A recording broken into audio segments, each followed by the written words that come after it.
Then you have asked a question about so-called science, creativity or creations in science and technology areas. Whether that also is due to that libidinal sublimation? No. In fact, even great psychologists like Abraham Maslow have said that science is the only domain where a non-creative person can create. What is scientific creativity, technological creativity? They just go on doing with a lot of moving things around, mixing things around, setting things in different combinations and configurations and settings. Okay? Of course, by their love for that. There is also an element of love and inspiration is there. And they manipulate so many variables, out of which one moment they discover that they have created something. That's about all scientific technological creations. And as of now, most of it is what you call co-creation. You do something in a discussion, then I get an idea, then somebody else gets an idea, and they work together.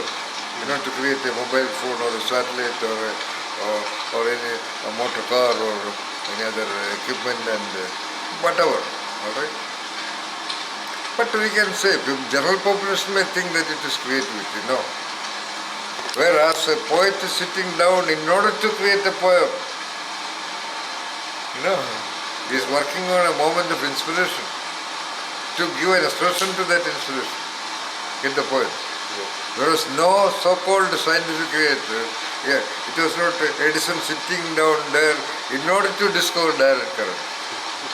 It was not that Nikola Tesla was sitting there in order to discover alternating current. Alright? Get the point? Yeah. Yes. So, of course, I am not underestimating what they did, but we are talking about the root of real origination, creation, enlightenment. Okay? None of these scientists may ever get enlightened, may ever get tuned with the so-called universal consciousness or unbounded consciousness. Whereas many of the poets could be already there, many of the painters, many of the poets especially, many of the philosophers are already in that unbounded consciousness. Nobody knows. Socrates, for example, or Vyasa or Valmiki or any of the great Rabindranath Tagore or any of our great poets. And the so-called great poets or philosophers, they cannot so-called create a mechanical device. Because they are not sitting manipulating machines and tools, magnets and levers and flywheels and chemicals and mixing one with the other and going on doing so-called experiments and finally coming out with something. It is based on experiments and trials and errors. But a poet is not doing any experiment. So now that's why you have to see so-called scientific developments. We can also scientific creativity. Scientists, nevertheless, even with their greatest invention, they remain more or less like any other ordinary human beings only. But a great poet, a great philosopher, a great painter was obviously an eccentric and obviously an extraordinary human being also. Therefore, a so-called poet cannot decide at 10 o'clock in the night, today I am going to pick up a little bit of libidinal energy and going to write a poem. No. He has to get it originated. So, he is always in that higher mode of responsiveness to his own consciousness.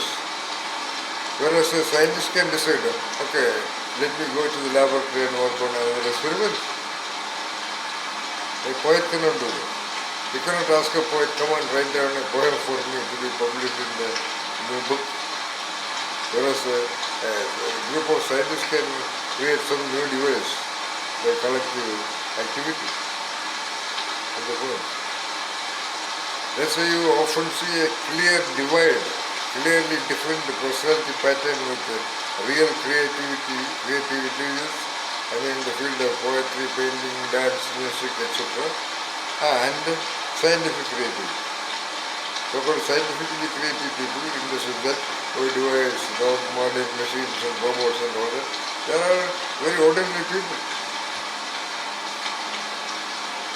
They would not have any of the extraordinariness in their responses, in their expressions, in their behaviors, in their ways of relationships, and in their language. Get the point? So we are not underestimating them, but we are talking about the original dynamics.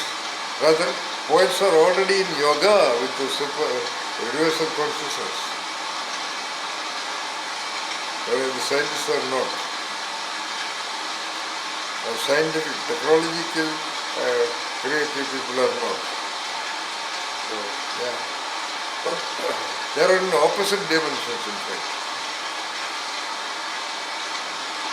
One is very mechanical thing, the other is very sublime, organic process.